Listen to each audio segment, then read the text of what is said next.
This module shows how to diagnose and clear an obstructed drain hose.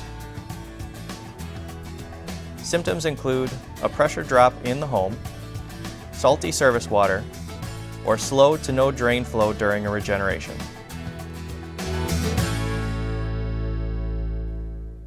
On the Fleck 5600 mechanical, we can check to see if we have a drain obstruction on the body of the unit from the rear.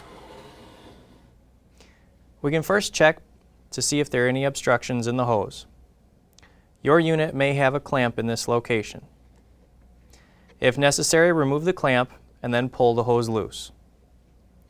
We can then unthread the barbed fitting.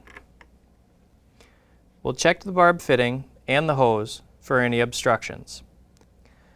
We then remove the retainer with the tool in order to give us access to the flow control.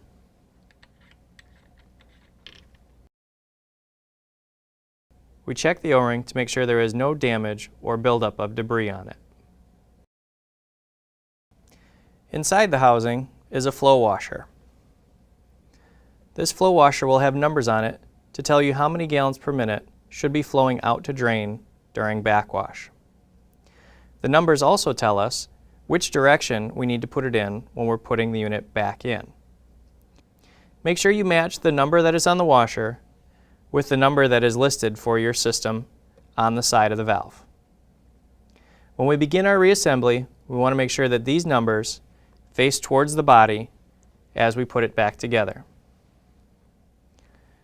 We can then add silicone lubricant to the O-ring and put our retainer back on. We can use our tool in order to make sure that we tighten everything fully. After that, we can go to our barbed fitting. Be sure to apply plumber's tape as necessary.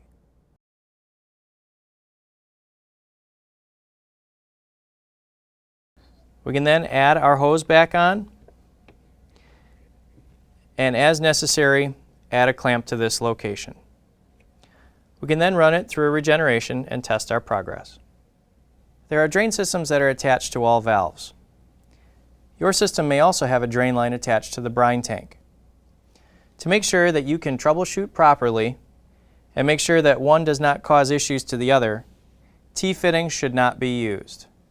Make sure there are independent runs to the drain for both units. Thanks for watching.